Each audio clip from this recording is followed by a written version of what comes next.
Okay, we're ready to go. Welcome to our small acreage webinar today on blueberries for Colorado gardens.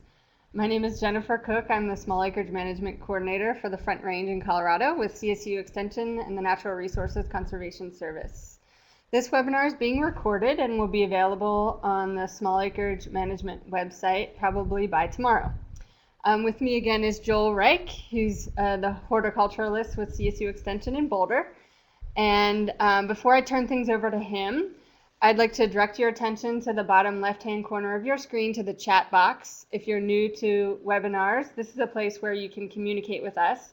So as you have questions or comments throughout the presentation, you can type them in here and hit enter, and Joel or I will be able to read them and respond to you in that way. Let's see. So next, let's bring up the poll question. So just to find out about your knowledge of blueberries before we get started. So go ahead and use your mouse and click on whichever answer is most appropriate for you today. And we'll give you a few seconds to do that.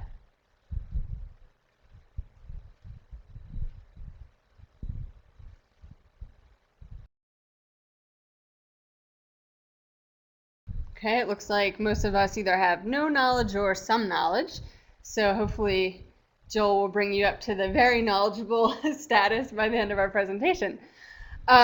So let's go ahead and get started with Joel. He's going to talk for maybe 55 minutes and then have a few minutes for question and answer at the end. So sit back and enjoy Joel's presentation. Okay, thanks Jennifer for the introduction. Hello everybody out there in internet land. Happy to be with you today. So I do just want to point out the chat box with the questions is a fantastic tool. I am primarily going to let those questions wait until the end, and we'll address the questions at the end. However, if there is something that's really timely and you want me to, I just can't proceed or else you'll be lost, throw a couple of asterisks before your question and we'll look for that and try to address those head on. Also, I'm going to pose for my still photo here. So you here, I'll do this on. Okay. Trying to make it so you don't have to look at such a terrible still image the whole time. Okay, so let's get on with growing blueberries in Colorado gardens, a recipe for success. Now I'm guessing that most of you have heard at some point or maybe many times that you just can't grow blueberries in Colorado. And that's sort of true, but what I'm here to tell you today is it's really not true anymore. There are definitely some real challenges that we face. They're not a crop you just throw in the ground and it grows bountifully, but you can definitely do it. So with that said, I'm going to move to the next slide. And I do want to just talk about some realistic expectations. I've been giving these talks about blueberries and doing some blueberry work for about 5 years now. And some people get so excited that they get into much larger blueberry projects and plantings than I would recommend. So just a couple words on realistic expectations, okay? Using this method I'm going to describe, you absolutely can have success growing delicious blueberries in Colorado. And coming up pretty soon here, I'm going to show you some pictures just to prove it. However, I do not recommend attempting to establish large-scale or commercial plantings of blueberries here in Colorado, and I think it's going to should become clear during my presentation.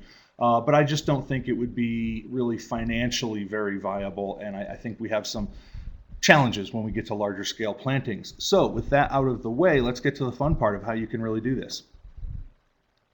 Oh, and with this slide here, I did just want to point out, this is in connection with why you really shouldn't do commercial and large-scale plantings here. With this map of the Americas, and notice it's only the Americas, blueberries are actually a North American native crop. Of all of the commercial fruits that are grown around the world, not a lot of them are North American natives. Avocados are one, and blueberries are another. So anyways, the red areas that you see, those are places that have large commercial blueberry producing regions, right? So we've got the northeastern coastal areas of New England and the maritime provinces in Canada, a little bit on the east shore of Lake Michigan, on the western side of Michigan. Of course, in the Pacific Northwest, you also see there's a little patch down on the western edge of mainland Mexico and a rapidly expanding production zone down south of Santiago, Chile. One thing that all of those places have in common is their weather and their climate is really impacted by the ocean, the marine effect, and they have much more moderate climates there. And so if you notice and you look where Colorado is, that green square, we're really not near any oceans, and we have zero marine effect on our climate here, and that's one of the things that makes it challenging. I also should just point out the little kind of orangey yellow blurb down there in the Gulf states.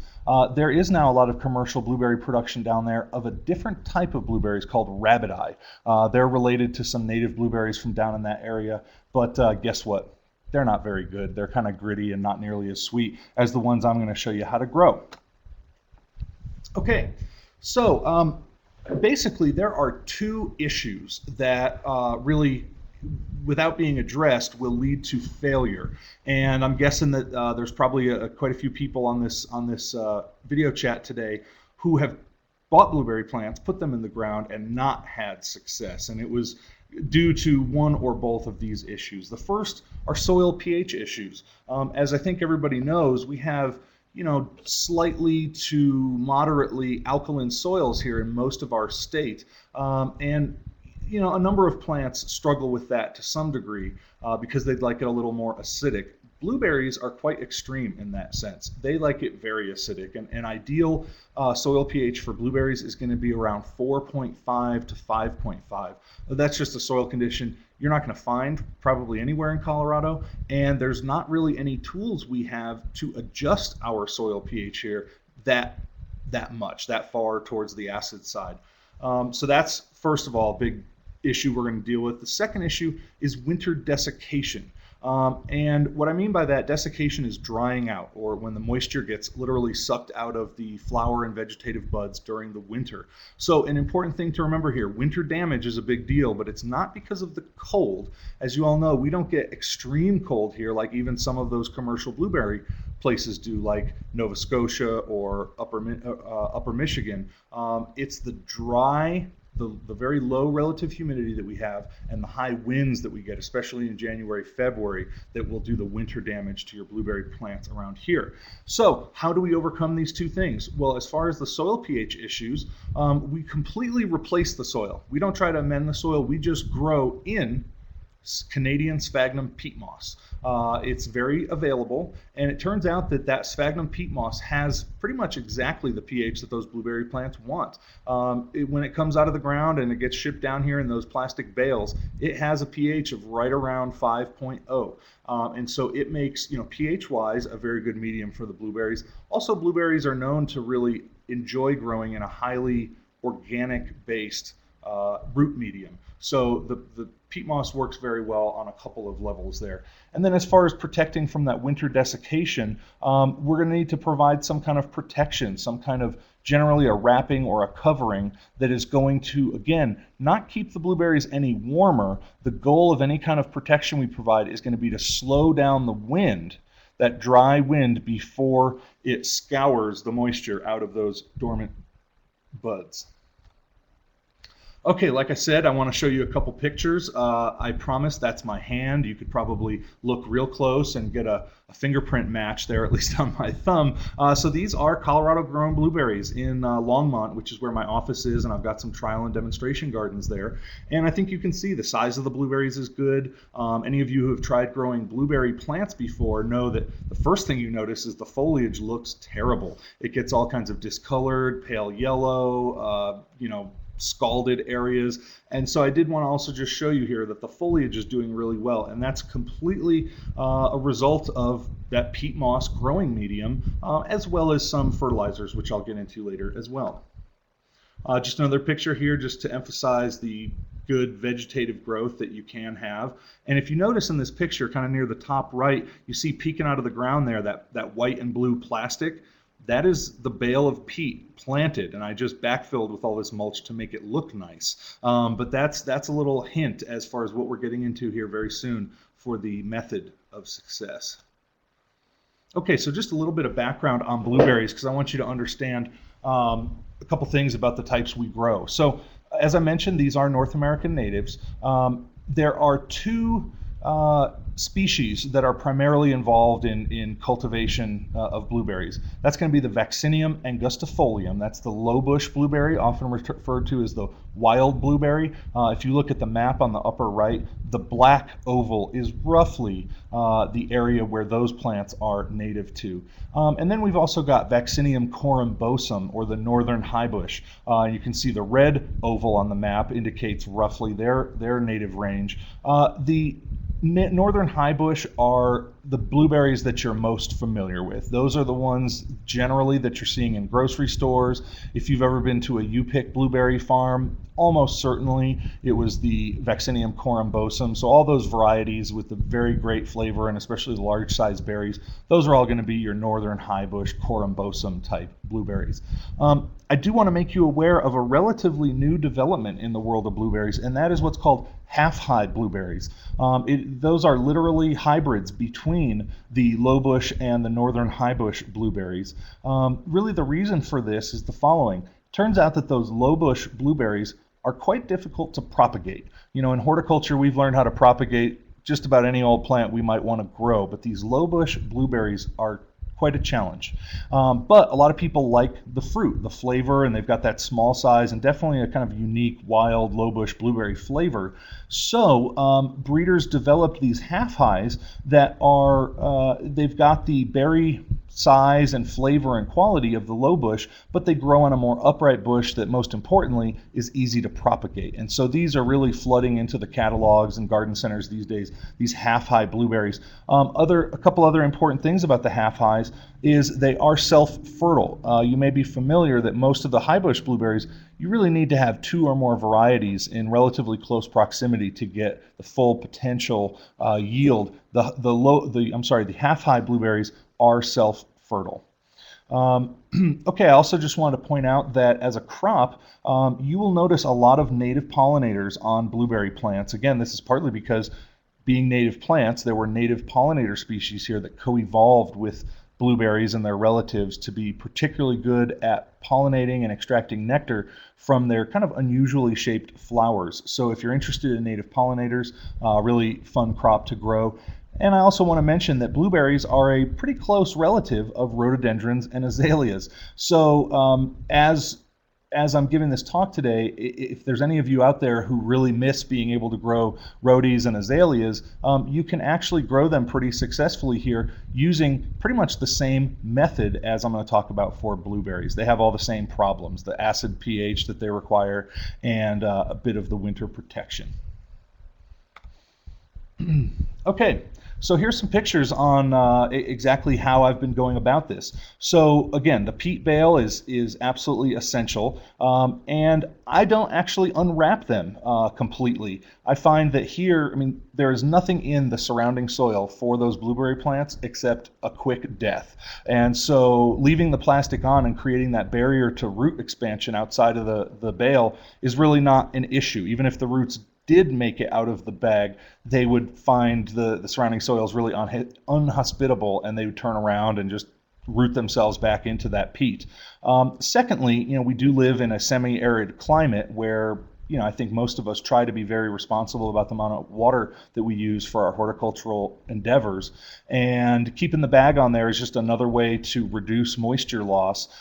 So it's good kind of conservation-wise. It's also really good for the plants. Blueberries are not one of the plants that likes to dry out between waterings. Blueberries absolutely like to stay consistently moist, not a wet, dry fan. Okay, so here's the bales. The way that I've been doing it is digging trenches so that the bale can be set down in the trench and the top of the bale will be level with grade. This is not the only way, and I do want to point out just at this point in the talk, I want you to understand the principles here and these two major challenges, right? The pH and the winter protection. And any way that you address those two things, you can have success. What I'm going to show you here is a specific way I've come up with that you can replicate and you will have success, but I don't want to stymie anybody's creative spark. There definitely could be other ways to tackle this. For instance, I've seen people do it in raised beds, those folks out there that didn't want to dig crazy trenches in the ground, and that works nicely as well. I've also grown blueberries in containers where the whole root system is above grade, and that also works quite well. So anyways, back to the pictures here.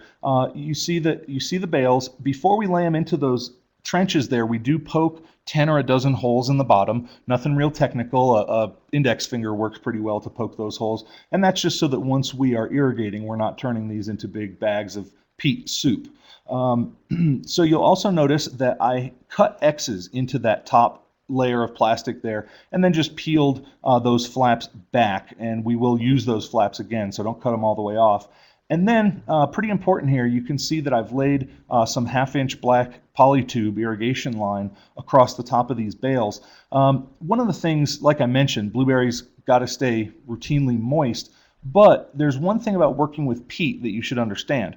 Peat, when it is dry, becomes hydrophobic. It literally wants to shed water. You may have noticed this in a house plant where you go to water it and all the water just wants to spill over the sides and you have to sit it in your sink all afternoon to get it to actually be receptive to the water and start soaking it up. That's because of the high peat content in that potting mix, which is not uncommon.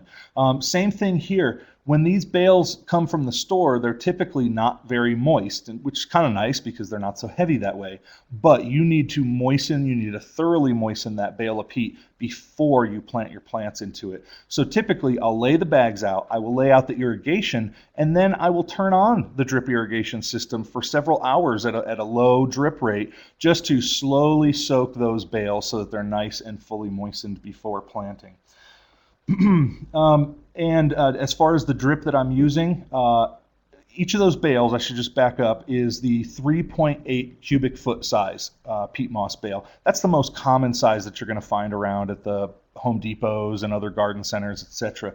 I've also used the 3.0 cubic foot, and so if that's what you're finding, I don't see much of a difference in the success, whether it's the 3 or the 3.8 cubic foot bales. And as far as that irrigation goes, running the length of each bale, there are 4 evenly spaced 1 gallon per hour drippers. And the idea there is just to make sure that that moisture is getting dripped along the length of the whole bale, not just one spot in the bale. And also, if you're looking at the plants in these 2 pictures here, they're pretty much dormant. The photo on the right shows a plant just starting to leaf out and put some blooms on. That's about the condition that you will receive blueberry plants if you mail order them. These pictures were taken in mid-April, which is the best time really to prepare these planting spaces and the best time to plant your new blueberry bushes. Okay, and just wanted to show you here, the picture to the left is literally, and I'm just going to back up one slide. So if you see those 2 rows there, of the left row, that's what we're looking at here in this picture. And that's just a couple months later. It's those brand new dormant plants that came in. We've now backfilled with the mulch. One, it just kind of looks nicer, and frankly, it gives that pseudo-natural appearance to your blueberry planting. Number 2, it's just a little bit dangerous for, if you don't want people breaking legs and knees and all that kind of stuff in your garden. It's probably a good idea not to leave those open trenches around. Then the photo on the right here, just wanted to point out again that nice healthy foliage, and of course the set of fruit before they've started to change color at all. Pretty good clusters. We are never going to directly compete with Oregon or Michigan or Maine in our blueberry crop production, but we can have pretty darn respectable blueberries here in Colorado. Certainly they taste as good as any of the blueberries in any of those other states. Okay, so we've talked a bit about the pH adjustment issue. Now let's talk about this winter protection. Like I said, it's not protecting them from the cold, it's protecting them from the wind and trying to slow that wind down. So these pictures here depict what I sometimes refer to as my hobo garden. These are the blueberry bushes wrapped up with burlap for the winter. And there's actually 2 layers of burlap wrapped around each bush. You can see a stake in the middle of most of those plants there. I use that as kind of an anchoring position because blueberry bushes are very flexible. All their branches and canes are very flexible. And so by having a stake, it gives you something to pull all of those branches up to and tie them to with a piece of wire or twine or something. By bringing them into a bit of a cylinder like that, or a cluster or a clump, you have to use a whole lot less burlap. I do want to point out burlap is not the only material you can use. I have pretty much cleaned out on a couple of occasions thrift stores around the Longmont area of their old bed sheets. Okay, Snoopy and friends can definitely be out there keeping your blueberry plants from getting dried out. Okay, let's look at another picture here. Here's an alternative: is the trash barrels. Certainly when the bushes are younger and therefore smaller, any size bush that you can fit a trash barrel over, that's going to be a great way to protect it. It seems to be the most effective protection, and it's a heck of a lot easier to install those in the late fall than it is to do the burlap wrapping. Of course, the northern high bush blueberries, if you're a reasonably good grower at all, they will eventually outgrow any kind of trash barrel that you might be putting over them. However, I'm just going to come back to those half-high blueberries again. The half-high blueberries, as their name suggests, never get as tall as the northern high bush, and pretty much their entire life they could be accommodated inside of one of these 32-gallon trash barrels. So something you might want to think about there, especially if you're a fan of those smaller, wild-tasting blueberries. I will mention that after this picture was taken, I did paint all of the trash barrels.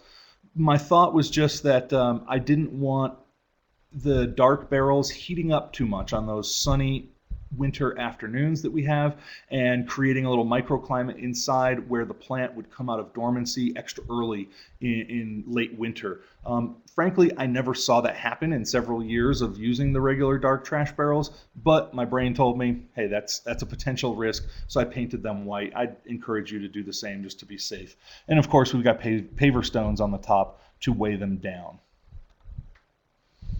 Okay, so let's talk about fertility maintenance, because something that has perhaps occurred to many of you is, what are they feeding on?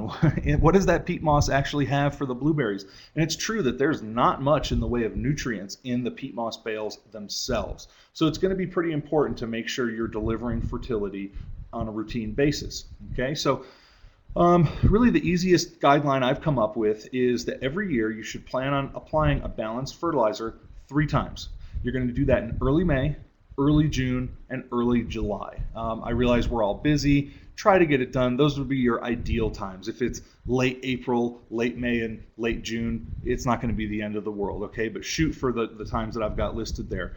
Ideally, you're going to use a water-soluble fertilizer, okay? You're not going to use granules or pellets. They're just not going to make their way and infiltrate into the peat and down into the whole root zone as effectively as a water-soluble fertilizer will. And whatever fertilizer you have, you can go ahead and just mix it according to the label instructions. I will get into a couple of specific fertilizers that I think work particularly well in a few slides here. One other thing I want to mention is adding some chelated iron into your fertilizer applications. I'm not sure how many of you are familiar with chelated iron, but just the short story is this. In higher pH soils, many plants that are not adapted to high pH soils have a hard time taking up iron from the soil. It's a chemistry problem. And here in Colorado, we have tons of iron in the soil. It's just not available to some of these plants because of the higher pH. If you've ever noticed silver maples around this time of year, many of them look terrible, really pale yellow. That's because of this pH and iron uptake issue. Blueberries have the same thing, but in an extreme fashion. So one of the things that we're going to be doing is, as we irrigate these plants over the years, we will be using some kind of local water source that's going to have a little bit higher pH. And that has the potential to slowly, gradually increase the pH of that peat moss growing medium. Now, I can tell you that it takes a long time. I haven't ever seen real pH elevation in those bales until you get into year 16 and 17 in the original bale with the original plant still in there. So not something you're going to need to worry about right away, but something you might want to keep in mind. And by adding a little bit of chelated iron in with your fertilizers, that's just going to make sure that those plants have easy, ready access to iron whenever they do need it. So anyways, the fertilizer mix that I'm going to show you here, generally, if you apply 1 gallon of this fertilizer mix on each of those 3 dates during the spring and early summer, you will be good, and I think you'll be very happy with your blueberry crops. And I do want to point out that you should not fertilize after July 31st. So don't leave this session and go run and fertilize now. The reason for that is that, like most of our perennial fruits, now that we're into August, those plants are actually starting to set and create their flower buds for next year. And if we go giving too much fertilizer at this time of year, we kind of send mixed messages, and they don't set as good of buds for next year, and they work more on putting on vegetative tissue, which is then particularly susceptible to winter damage. So do not fertilize after the 31st of July. Okay, so here are some fertilizer recommendations, and if you look on the left, this is for synthetic fertilizer. On the right is for organic. Now, I'm not going to lie to you, the synthetic fertilizer option is definitely easier. It is a one-step process. There's a product out there, you see I have it here, called Jack's Classic Acid Special. It's a very good blueberry fertilizer. It was designed for blueberries, and I've just seen extremely good results with that. You can find other blueberry fertilizers that might work just as well. Again, I'm not saying use this one to the exclusion of others, but I've certainly seen this one work very well for me. And two teaspoons per gallon is generally going to be the rate that you've got there. And one of the nice things about that, and why it's called Acid Special, is it's got sulfur added in. It's got an acidifier, so that every time you're applying that, you're kind of re-acidifying that peat moss that you've got your plants growing in. Now, for those of you who would prefer an organic approach, that's absolutely doable, and I've got a bunch of blueberry bushes that have only ever been treated in the following way. So there, I recommend using a combination of fish emulsion, and you've probably seen the Alaska brand. That's certainly the most available brand. It's the one I've had a chance to use the most. And so anyways, combining their fish emulsion with the other kind of complementary product that Alaska makes, which is More Bloom.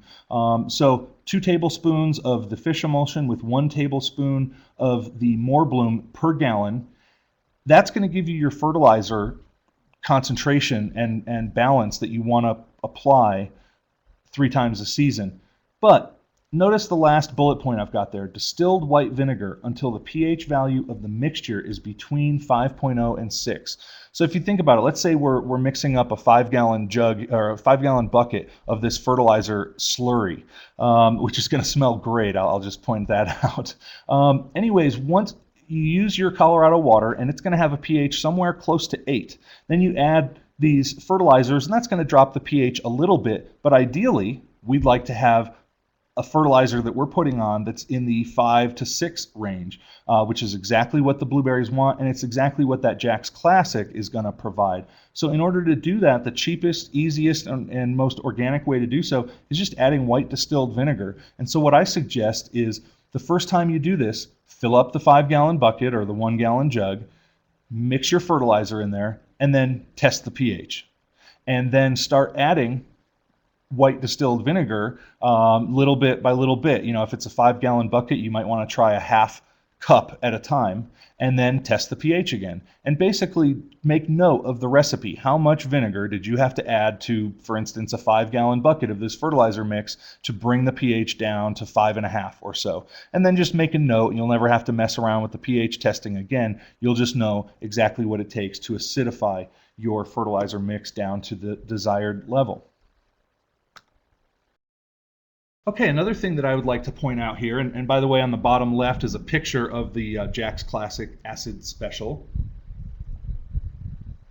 But I'd just like to point out these fertilizer injectors. I really do think that it's quite important to have drip irrigation on these blueberries, just because once you kind of close those plastic flaps back up on top of the bale, and you're just going to leave maybe a 4 or 5 inch diameter hole there for the stems and the trunk of the blueberry bush to grow out of, it can be kind of difficult to get in there and water with a hose because you've got this plastic wrapper on there. And so by putting the drip irrigation in underneath that plastic initially, that eliminates that whole problem.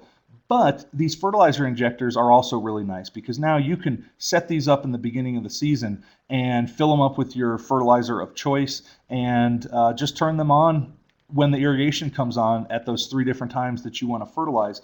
Fertilizer injectors used to be something that was only available to large-scale agriculture producers, and in the last few years we're seeing more and more of them. The ones that I've got featured here are by the EZ-FLO brand, but there are several others out there that are available. One place that you will find a pretty wide selection is Peaceful Valley Farm Supply, and they're a pretty good kind of first place to check for a whole lot of large garden and small farm implements, seeds, and hard goods. So anyways, I just want you to consider, not at all that it's required, these fertilizer injectors, but it'll make your life easier, and it's just one more way that you can kind of automate your garden, give you a little more free time. Okay, so just wanted to kind of recap some of the main points here that you need to be aware of. So we want to use an acid fertilizer. And let me just back up to the organic thing there. There are not really any organic fertilizers that are going to be strong acidifiers. Otherwise, I would have recommended one to you. That's why I recommended, the fish plus the vinegar. Again, just like everything else here, feel free to be creative. You can use different organic fertilizers. Just know you're going to want to acidify them somehow. Also, there's the question of longevity. Blueberries are known to be a very long-lived crop. It is not unusual in some of these more typical production areas for an orchard, a blueberry orchard, to be managed for 100 years and be productive for 100 years before it needs to be pulled out and replanted. There's plenty of examples of orchards that have been managed for 40 years, then abandoned for another 20 or 30 years. Then somebody buys the property, gets in there, cleans them up, does some pruning and fertility management, and boom, they've got another 40, 50, 60 years of production. So with this reputation for being such a long-lived fruiting crop, I was curious when I first started doing this work, how long will these plants really survive and produce in this completely artificial scenario that we're creating for them? And the good news really is that I can't tell you an answer to that question. The oldest plants that I have now are going into their 16th season and really not showing any sign of distress or flagging or tiring out. They're bigger than they've ever been, producing more fruit than they ever have been. I mentioned that some of the bales around year 15, 16, I do start to notice a slight elevation in the pH, but I'm talking, maybe it's getting up to 6 or 6.5. And the blueberries are still happy enough in that. I just maybe make a point to acidify my irrigation water a couple times a year. But if I'm going to be perfectly honest, when I first started doing this, I figured I would be ecstatic if I could get 10 years out of these blueberry plants. And so the fact that they have just, hit 10 years and cruised on past that without taking a second look is kind of nice news. And again, people always ask me, now, is that the original bale? And the answer is yes. They've been in the same bales for 10 or 12 or 16 years, as the case may be. You'll notice that the bale, if you're picking it up and moving it around, you'll notice that it's kind of loosened up over time, and maybe the plastic's not as tight as some of that material has decomposed over time, but they're absolutely just fine. And that does also bring up one other comment, which is that for those of you that rent or may sell a house and move elsewhere, when you grow the blueberries in this fashion, you actually can move them. It's not the thing I wake up on a Saturday morning hoping to do, but if it becomes necessary, you really can. I've actually pulled these things up out of the ground, used a ratchet strap to kind of tie a couple of pieces of pine, 1x12 board to the sides, strap it together and throw it on a dolly and move it around wherever the heck you need to go. So not something you have to do, but it's an option that you do have when you take this approach. Okay, the third bullet here, bird protection. Let's not fool ourselves. Birds love these blueberries as much as we do, and in all but the most extremely weird locations, you're going to have to plan for some kind of protection from the birds. Most people I know, including myself, start out by just throwing bird net over the individual bushes, but that gets to be kind of a pain because then you have to get under those bushes to pick your berries. Most people I know who have done this for longer than a couple of seasons end up building some kind of a seasonal cage or some sort of a framework structure that they can drape that bird netting over, which makes it easier to then get inside and you're walking around underneath the roof essentially of your bird exclosure. And that's much more convenient and a comfortable way to work. But certainly throwing the bird netting just over each plant will work as well. Another important thing here is winter watering. I think most of us gardeners in Colorado appreciate that all of our perennials, especially our trees, do a lot better, experience a lot less stress during the growing season, and tend to have much longer lifespans if we deliver some winter water to them, especially in the very dry winters like we are prone to having.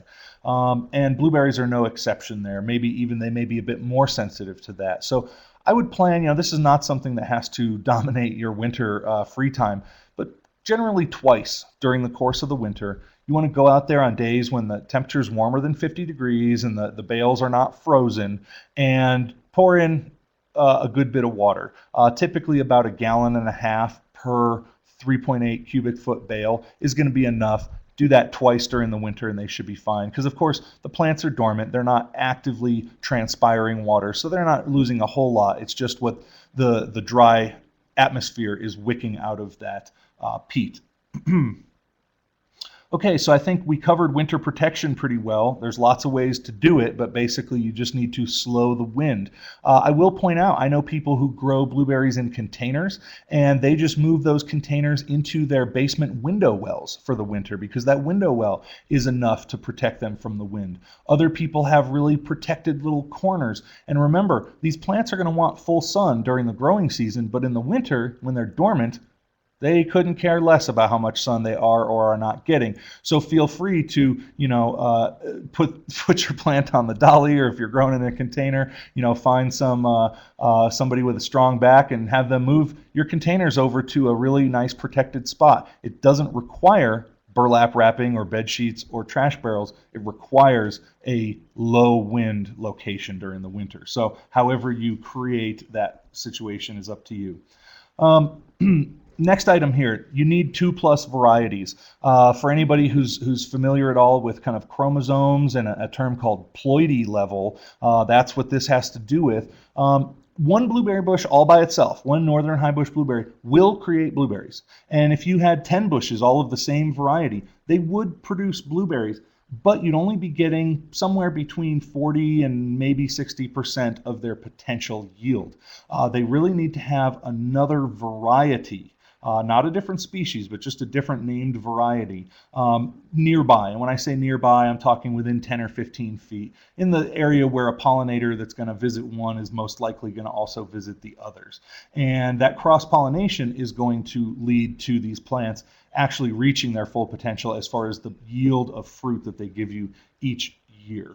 But also I do want to point out that's only for those high bush plants. Okay, if you grow low bush, if you happen to get your hands on some low bush plants, or if you're growing those half high bushes, they are self-fertile, so you don't need to worry about that.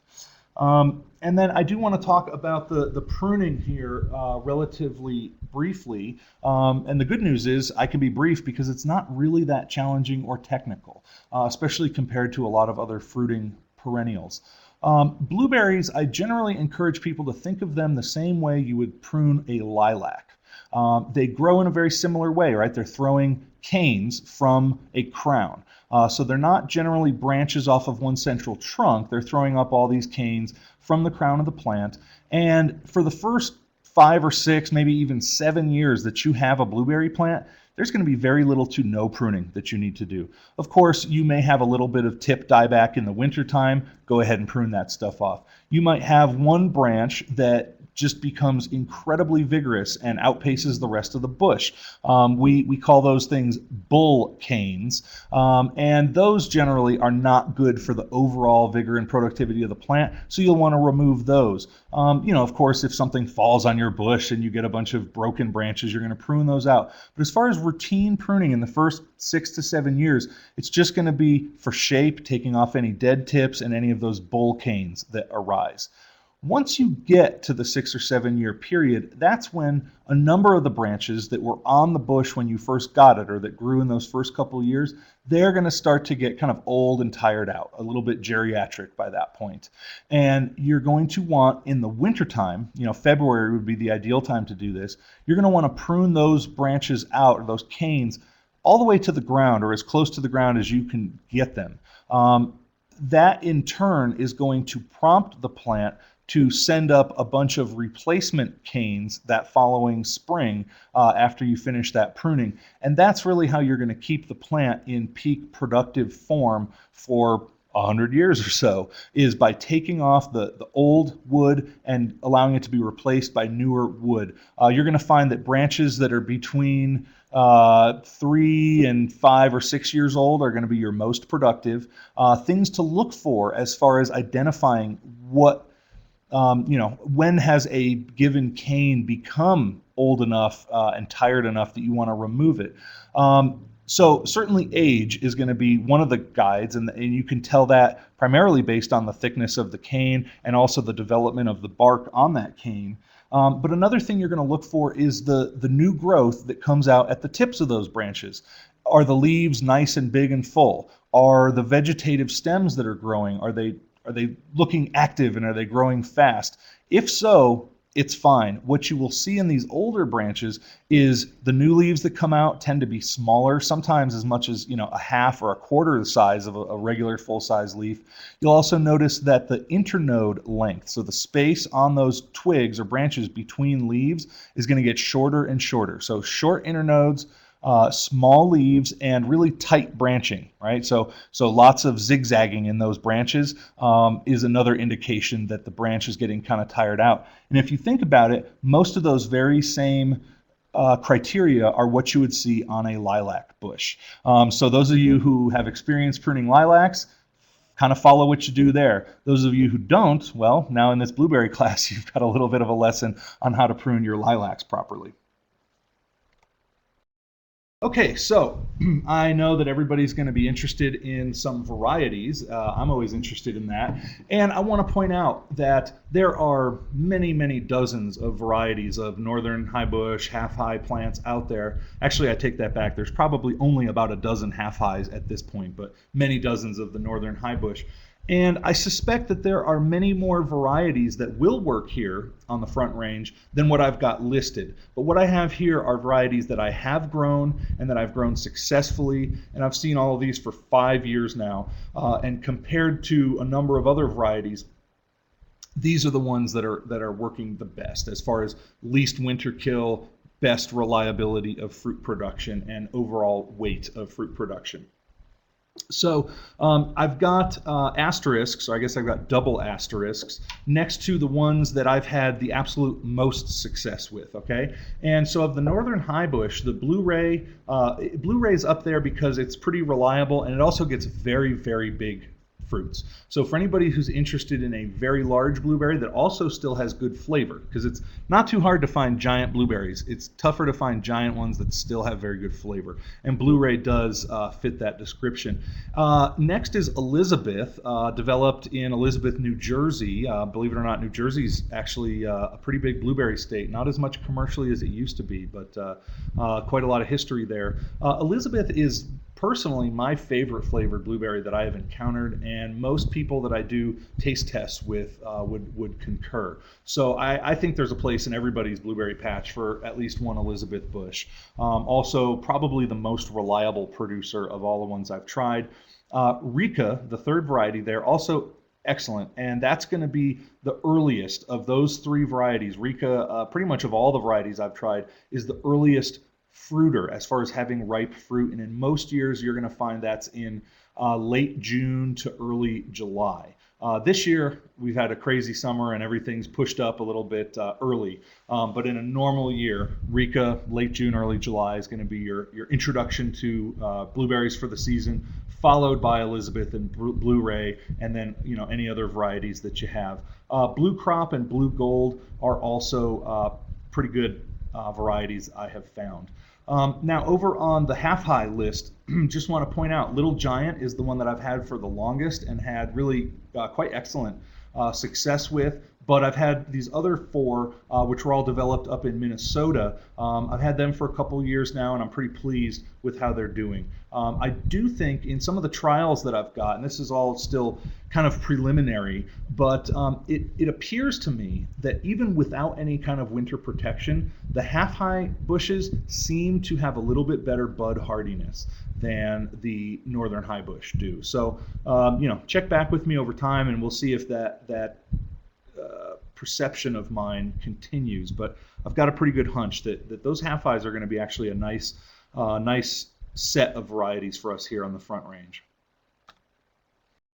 Okay, so this is kind of a little soapbox moment. And this is something I've learned about working with a lot of commercial blueberry growers, is this question of the wild blueberries. We see wild blueberry muffins, and we see wild blueberries in breakfast cereals, and if you've noticed, like I have, there's always a premium price associated with these wild blueberries.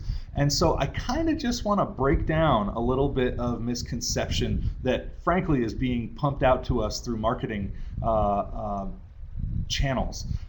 So here's how wild blueberries are produced these days. And remember, I mentioned that the low bush blueberries, or the true wild blueberry, are not easy to propagate. And so what generally happens is someone interested in commercially growing them will purchase property somewhere in, if you remember that black oval that I showed you, somewhere in the native range of these plants that has a fairly high population of blueberries there. Now, typically, there's also going to be a lot of other plants. It's going to be in a mixed forest kind of setting.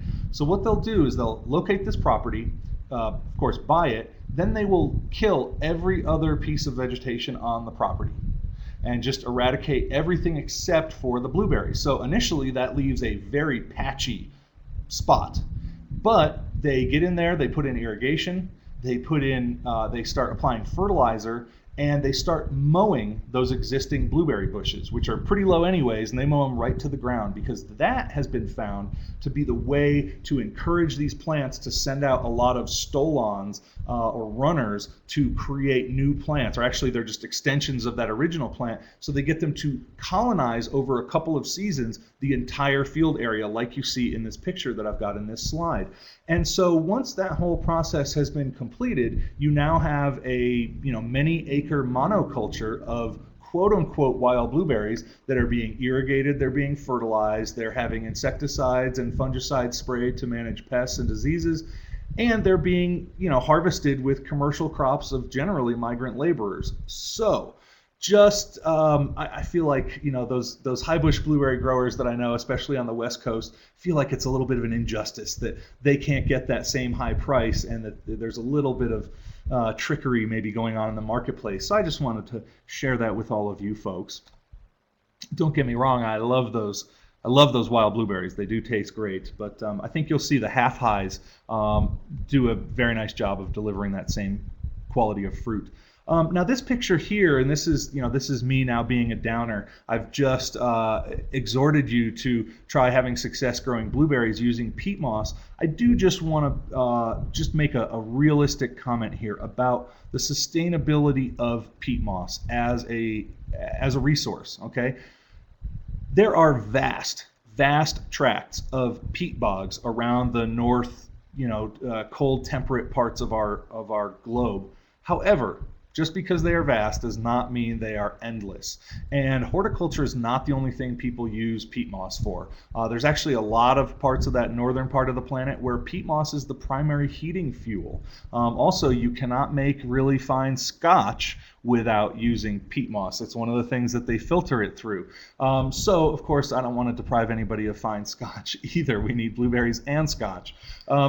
So, the picture up on the top left here, that's a peat bog. This one happens to be located in Scotland, but they do tend to be pretty ecologically diverse ecosystems, these peat bogs, and they take thousands of years to develop and really not all that long to then go in there and harvest. The harvesting starts when they drain the bog, because really the key to peat moss and why it is what it is because it's all these mosses growing in very cold, waterlogged soils that have very low oxygen and are frozen for much of the year. So there's really not much of an opportunity for any decomposition to go on. So when you buy that bale of peat moss, you can open it up, you're going to find recognizable bits of moss in there, but those recognizable bits certainly grew hundreds to maybe thousands of years ago, but there's just so little oxygen and such cold temperatures that it's not decomposing very completely.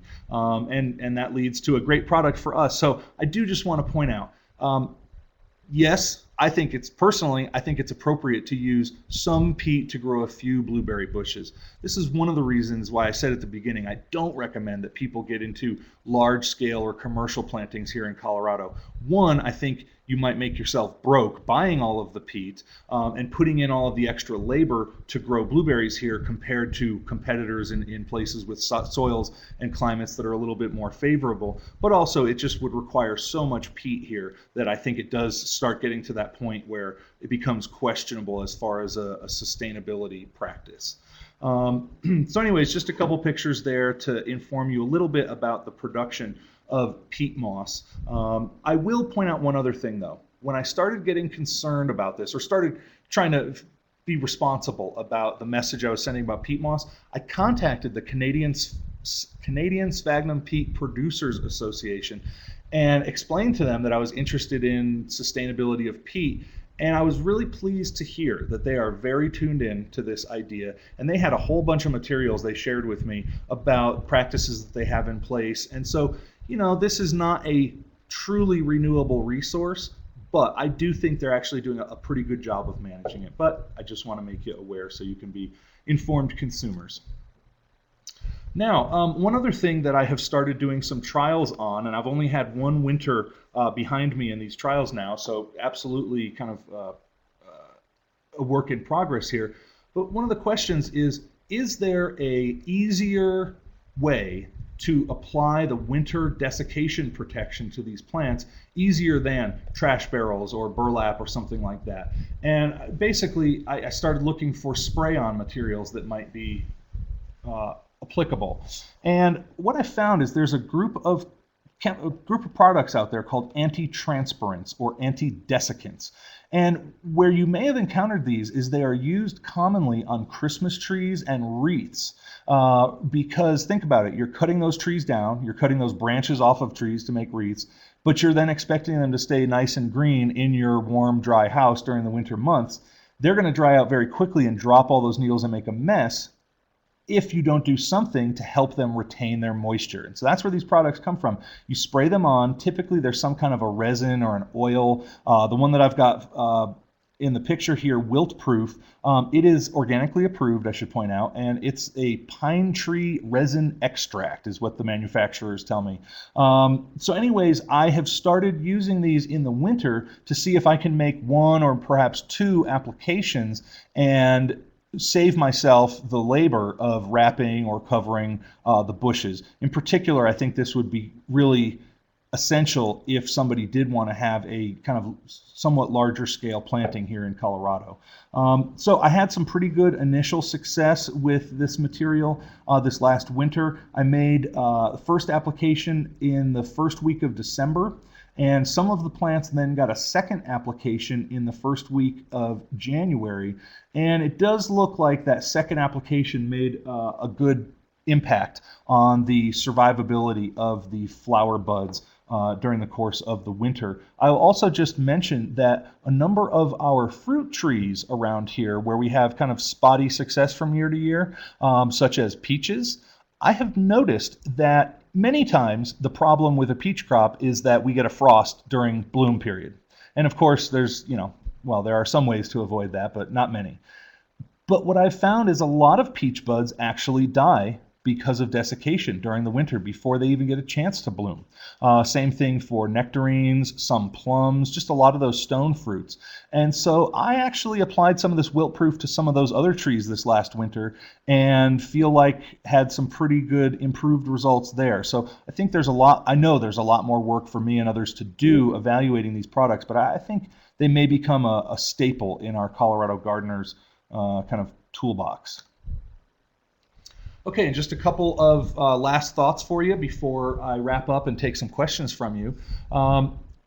acidifying your irrigation water is not necessary every time, but it's good to do when possible. Okay, let's just be frank and honest here. That would be a pain in the butt every time you needed to water your plants to have to acidify. For instance, if you're using the drip line, it might be even impractical unless you hook up a fertilizer injector to pick up some vinegar or some other acidifier every time it comes on. The good news is I've been watching bales that I've had, as I've told you, for a decade plus, and I really don't see much in the way of elevated pH until, like I said, we get to about year 15. And even then, it's just starting to creep up over 6. So that's one of the reasons peat moss is so great here. It has a very high, what we call pH buffering capacity. So even though it starts with its very low pH, and then we're going to dump a bunch of our high pH Colorado water on it over the years, it's very resistant to having its pH increased. Next comment, I think there may be other growing media that will work just as well as sphagnum peat.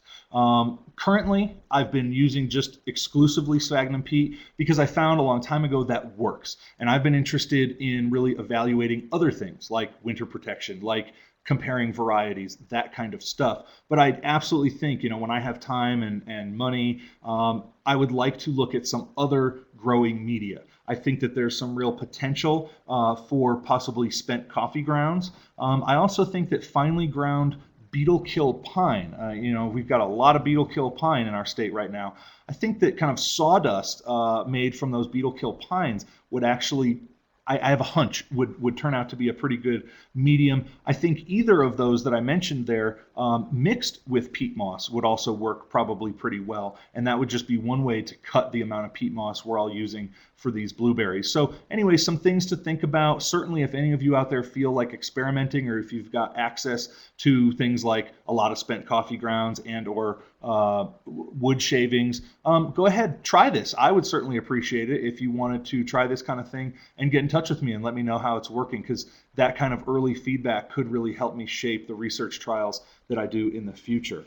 And then I do want to point out that there are fall-bearing varieties of blueberries in the breeding pipeline. I stay in touch with a number of blueberry breeders around the country, and this is something they're working on very hard, and they have isolated some genes that lead to this fall-bearing habit. The reason this could be important for us, much like fall-bearing raspberries are important to us, is that if a fall-bearing variety develops its flower buds during the same season that they're going to flower and fruit, so they don't need to withstand a winter before the season in which they fruit. Okay, so even if you had a lot of winter damage, the plant would start to grow the following spring, and it's those tissues that would create the flowers, flower midsummer, and give you fruit in the fall. So that's just something to look forward to. You might want to start watching catalogs even as soon as this coming winter for fall-bearing varieties. There's actually one out now that's partially fall-bearing. It bears on its older tissues, and a little bit, you get a light fall crop on some New Year's tissue.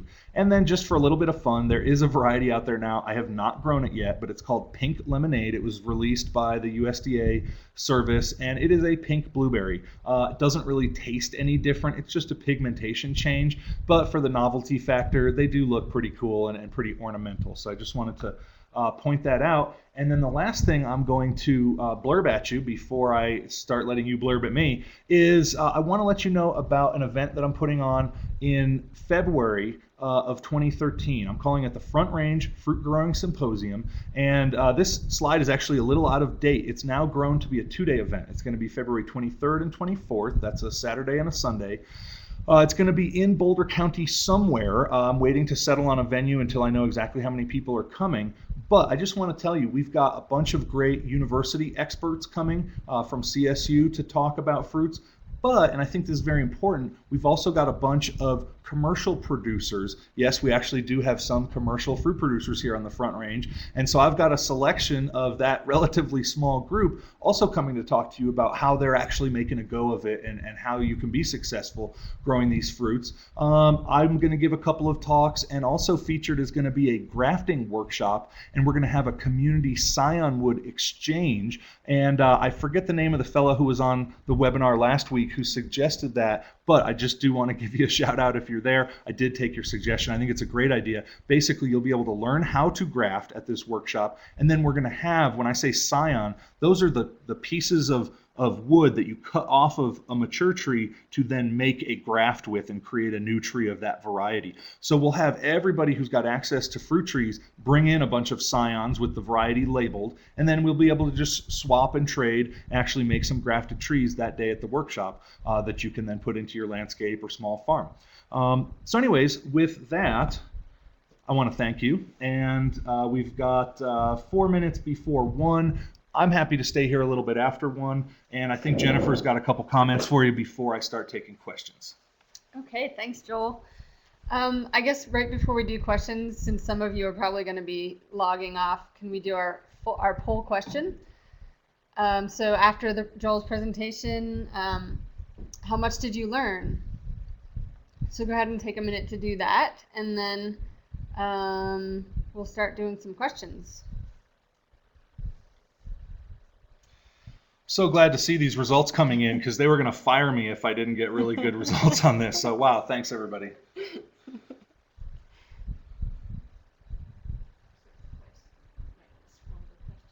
Yeah. Okay. Okay, well, thanks for answering our poll. And have I got the go-ahead to start answering questions now? Go for it. Okay. So, okay, first question. I think I answered that one as far as what variety I'm recommending. Okay, are you experimenting with growing medium other than peat moss? Yes, and I mentioned that the pine needles, I'm not sure. That's certainly something that has crossed my mind as a possible. And again, Jeff, I would encourage you to give it a shot. You know, I think that you'll probably have a lot better success if you blended the pine needles maybe 50-50 with peat, just because it hasn't been really tried yet. I'd like you to at least put some peat in there, because I want you to have success, and then maybe over time we can see how far we can stretch that and just go with the needles. Next question, do you feel that drip irrigation is best for planting blueberries in this manner? Yeah, I really do. I think it helps to keep them consistent. If we leave it up to ourselves to get out there with the hose, we may not always provide the consistency that the blueberries like. And on that one, you're just going to have to know yourself and know how reliable you are as far as getting out there to water. With the peat bales, do you poke holes in the bottom to allow for drainage? Yes, I do. Having water pooling at the bottom is not a good thing. There's very few plants that like what we refer to as wet feet, right? Sitting in a pool of water tends to lead to some fungal root diseases. So definitely drainage holes. I generally poke 10 to a dozen index finger pokes into the bottom of each bale before I plant. Let's see, for apartment dwellers, can blueberries be grown in containers? Yes, they absolutely can, especially because of their smaller ultimate size. I'd encourage you to grow some of those half highs. Also, for a patio or a deck container situation, you might not have space for a whole patch of blueberries, and again, the self-fertile nature of those half highs could be a real value to you in that situation. Should the bare roots be soaked overnight before planting? Great question. If you get bare root plants, yes, definitely soak the roots overnight. With many fruit plants, bare root is a common way, and it's actually a way I really strongly recommend that you get plants. Blueberries, while I occasionally see them sold bare root, even when they're shipped, they usually come in a container.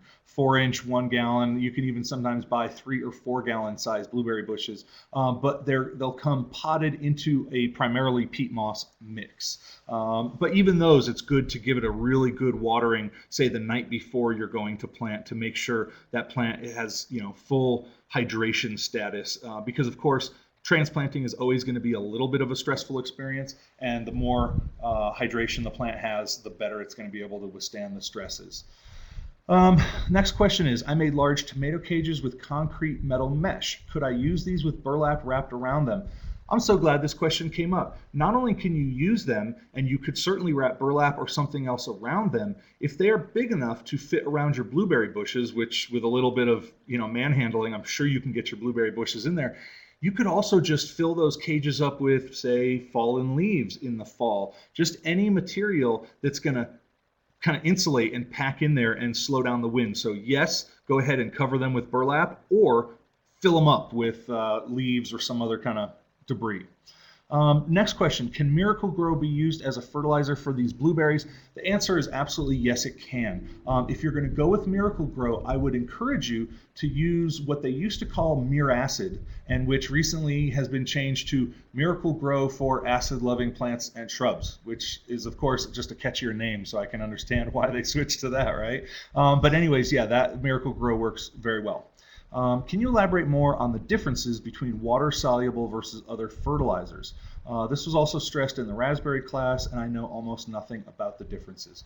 Well, the short answer is this. Water-soluble fertilizers are going to tend to be available. The nutrients in them are going to be available to plants quickly, whereas pelleted or dry fertilizers generally are the kind of things you're going to incorporate into the soil when you're preparing a bed, and they're going to be a little bit more time release, and they're going to be slower to release all of their nutrients. So they're a great idea if when you're preparing a bed to provide kind of a long-term level of baseline fertility, but then for kind of custom applications when you're noticing deficiencies, that's where a water-soluble fertilizer is going to make a lot more sense. Of course, in this blueberry situation, we're not really prepping a bed of soil, right? We're just using these bales of peat moss. And so that's why I think for the blueberries, those water-soluble fertilizers mixed in water and poured on is going to be the best way to go.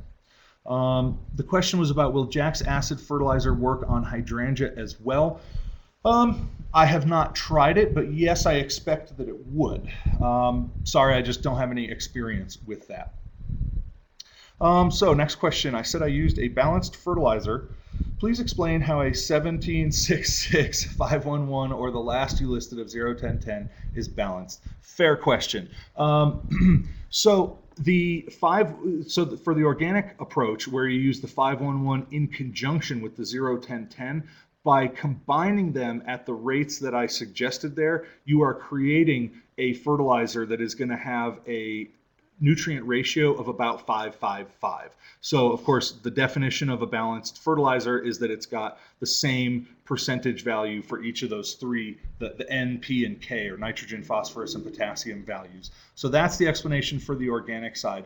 For the Jack's Classic, you're absolutely right. The 17 is a high value for the nitrogen, and probably, I'll just be honest, I probably misspoke in saying always it has to be balanced fertilizer. A little bit higher in the nitrogen you're going to find is good for the blueberries, but a balanced fertilizer is going to work well as well. Don't feel like you need to get too picky.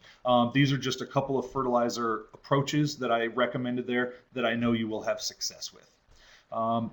Next question is, what is the best or better method to measure the pH of fertilizer/vinegar solution? I'll tell you what, I have a digital pH meter. It cost about $75 at a garden center. I've had it for years and years and years. Haven't even had to change the battery on the thing. I think they've been going for 5 years or so. I use it all the time. I felt like it's been a great investment, but of course I do this professionally. I use it a lot. You can use the pH test strips, which are very inexpensive. Let's also be honest here. They're not nearly as accurate as one of those digital meters is going to be. But let's also, face up. Do we need to be exact to the tenths or hundredths when it comes to our pH calculations? Not really. As long as you can get it somewhere in the 5 to 6 range, you're going to be fine. So I think for most people, the pH strips that you get at any garden center are going to be adequate for that. And those are just used, for those of you that aren't familiar, it's a color. You dip it in, you see what color it turns, and you compare it to the little chart they give you, and that'll tell you more or less what pH you have. So the next question is, with our water sources, specifically being on wells, having a high pH, have you ever tried using only vinegar in your fertilizer injector? Interesting, yes. When I do the organic method, I use 2 fertilizer injectors in line. The first one adds the fertilizer in, the second one adds the vinegar in. So yes, you could absolutely set up an injector so that every time you turned on your irrigation and it was drawing that well water, it was going to be bleeding a little bit of vinegar into that water. You can absolutely do that, and it's a good idea. You just want to calibrate well so that you're delivering water that is in that pH zone of 5 to 6 that they really prefer. let's see, question, how can we test the pH of our bales? Well, if you really want to test the pH of the bales, honestly, the best way to do that would be to send a sample to a soil testing lab. There's one here at CSU. There's also several commercial labs around the Front Range area. But let me just tell you this, the pH of your bales, I can pretty much just tell you it's going to be right around 5.5. But I'm glad this came up because there is one thing that's new on the market in the last couple years, and it's pH neutralized peat moss, which has been treated to have a pH of right about 7. Frankly, I don't understand it. Peat moss is an important horticultural tool here in Colorado because of its low pH. I don't see any value to a Colorado gardener of this pH adjusted stuff, but I know a couple people who bought it accidentally, not even knowing that there was such a product, and then didn't have good success with their blueberries. So I'm glad you prompted me to bring that up. Question here, can they be brought into a garage in the winter? Any issues with this? Yes and no. The main thing is, will the garage protect them from winter damage? Absolutely. You just don't want to protect them from everything of the winter. They need to get cold. They need to go dormant and stay dormant during the winter. So if it's an unheated garage, great, and maybe keep it near the door end of the garage rather than say the house end that's going to have more insulated heat coming through the walls and everything. So you want them cold, but certainly what I would encourage is maybe leave them outdoors most of the winter in a protected spot if you've got these containers that you can move around. But if we're going to get, like especially we know January, February, those howling night winds, maybe that's when you pull it in the garage. It'll still have gotten plenty of cold, but you'll just protect it from the worst winds. The next question here is, where are you buying your bare root plants? Well, and as I mentioned before, I don't generally get blueberries bare root, but where I have been ordering blueberries from, and they come potted but dormant, is one place is Hartman's Plant Company. That's HARTMANN''S. They're in Western Michigan. There's another place in Oregon called Fall Creek Nursery. And another place where I buy a lot of berry plants from in Massachusetts is called Nourse Farms, Nourse, and they have a pretty nice selection of blueberries as well. Next question here is, please talk about miniature blueberries like Top Hat and Chippewa. Okay, so those are the same, both Top Hat and Chippewa are half-high varieties. So that's what I was talking about. Some places, some catalogs, you'll see them referred to as these miniatures, but that's just what they are. So I think I've kind of already talked about those. Okay, next question, which is a very good one. Are June berries planted in a similar manner, and do they have the same pH issues? And the answer is no and no. June berries do not have the same pH issues. They're actually quite well adapted to slightly higher pH soils. We have native June berries here in Colorado. They stretch all the way down into New Mexico and way up into the Canadian prairie provinces. So they're quite okay with those higher pHs, and they're actually not blueberry relatives. You might think they are because the fruit so resembles a blueberry. They're actually a closer relative to an apple or a crab apple. They grow very well here with no special care. The next question, are the half-highs easy to dehydrate for storage? And I'm going to assume you're talking about the berries here and not the bushes themselves. Yes, they are. Just like anything, being a smaller berry with more surface area to volume, you're going to be able to dry those berries down faster than a larger blueberry. So absolutely, they dry for storage very well. The next question is, would you consider in the future to type answers to the questions and include them with the follow-up slides that are posted? Wow. Well, I will definitely consider it. I'm also just going to be honest that with the workload that we all face, it may be difficult to find the time to actually do that. Heck, that could be a reason to recommend to people to just get on the darn live webinar, right? But I will consider it, and if I find that I'm having time, we will try to work that into the format of these in the future. What calendar time do you apply the burlap winter coverings? Good question. I generally wait until the plants are pretty much all the way dormant. Around here, that takes until late November. I should also point out blueberry bushes get some of the best fall color available to you on any plant in Colorado. Oranges, reds, purples, really quite awesome. So wait for the whole show to be done. Often some leaves at the very tips of the branches will stay on there all winter. So you don't have to wait for the very last leaf to drop. But when the thing is primarily bare of leaves, wrap it. It's going to be late November, and then I generally unwrap them in late March, because right about then is when the buds are starting to swell and you actually want the sun to be hitting them. And I think that answered the next question, when do I remove it? So the next one here, should we dump spent coffee grounds in the top of the bag when planting? And my answer to that is I don't think it could hurt. I don't know if it's going to have a lot of positive impact, but it certainly isn't going to have any kind of negative. So I'd say go for it if you need some place to dump those coffee grounds. Okay, next question. I add coffee grounds to the surface around hydrangea. Do you know what amount of coffee grounds is appropriate and how often? You know, I'm not really sure on that. I follow your reasoning here that you want to acidify to get the blue flowers, I imagine. I've been told that coffee grounds, once they've been processed, are not actually that acidic anymore. I don't know, and I'm sorry I don't have a real good answer for you there. Let's see, next question. How often do you water? Okay, so I have my blueberries on a watering schedule, and let me just point one thing out. When we talk about watering recommendations, I could tell you how long I turn them on for, but that doesn't really tell you anything unless you also know what the pressure is, what the flow rate of the water in my system is, okay? So for a drip system, all those components are designed to work best at 25 PSI, or GPH is the rating, 25 gallons per hour. So, and there are pressure reducers that you should put on at the beginning of any drip system that will reduce your pressure, whatever it is, to 25. So assuming you have GPH, a gallon per hour pressure of 25, and assuming you have 4 1 gallon per hour emitters per bale of blueberries, then I recommend turning the water on 3 times a week for about 35 minutes. Okay, and that's going to do what you need. Now, of course, you're going to adjust that seasonally. Can anybody think of what we might have adjusted this year?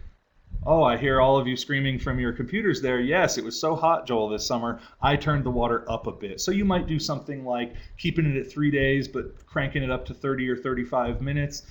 You might do something like changing it to 7 days a week for 15 minutes a day, or 18 minutes, something like that. So yes, you are going to adjust between cooler spring and fall and hot summer. But, 80s, low 90s, that 3 times a week is going to work well for you. The next question, how many hours of sunlight is required? Well, I'm going to put in there the caveat is required if you want full loads of fruit. If you want full loads of fruit, you should really just have them in some place that's going to get the closest you can come to full sun all day long. Blueberries will grow very happily in half a day or even a quarter day of sun. What happens though is their leaves tend to grow much larger. Fall color in some cases can actually be better, but your fruit set is going to be much, much less. So the less direct light they get, the less fruit they're going to set. So, for best success, give them as much sun as you possibly can. Next question here. This is a note for potential home growers who plan to give blueberries a try. If you have deer in the area, put up a high fence, as deer just love these plants. Good point. Yeah, I just talked about birds, but they're pretty delectable to just about everybody, including deer. And we could get into deer fencing in a whole lot of ways, but I will suggest that one of the best effective designs for deer fencing is to actually put up 2 fences with about 18 to 24 inches between them. When doing so, you don't need to build the fence nearly as high. If you have a single deer fence to keep every deer out of there, it's got to be very high. But deer can't jump. They can jump high but not long, or they can jump long but not high. And so the double fence really messes with them, and they know that if they damage a leg, that is the end of the story for them. So they are very hesitant to even mess with a double layer fence like that. Of course, it's a lot of work and a lot of fencing, but it will keep the deer out. Next question, is it better to water in the morning or evening? I don't think you're going to run into ruin doing either way. I generally tend to water first thing in the morning. I want to make sure that the plants are topped up on moisture before the hot part of the day comes. And also, one of the advantages, and some of you who may have heard me speak before know that this is one of my common points, is focusing on some of the positive things about our climate here in Colorado, because we actually do have some. A big one is the low relative humidity, and the low amount of rain we get during the fruiting season means we have incredibly low fungal disease pressure, okay? And so that's another thing. If you go wetting your plants at night and adding a lot of moisture into the system at night, you're going to have higher humidities, you're going to have better opportunity for fungi to germinate. If you water in the morning, then all of that extra humidity that might be created is dealt with and gone, and you just aren't creating a fungal honeymoon on your plants. Okay, and then that's it for questions. And then I do just want to make one more announcement. I hope you all remember about my February 23rd and 24th fruit growing symposium, but I also just want to tell you we've got another one of these fruit webinars on the lunch hour coming up. That's going to be on the last day of August, the 31st, just like this one. It'll be from noon to 1 o'clock, and that one is going to be apples for Colorado below 7,000 feet. So if you liked this session today, please sign back up for the next one. Just like voting in any kind of election, the more people come to these webinars, the more support we have in the organization for doing them, and the result will be you'll see more of these. So if you like this kind of presentation, please come back and tell some friends about it. Wonderful. Thank you very much, Joel, and thanks everyone for joining us. We'll see you next time. Okay, thanks everybody.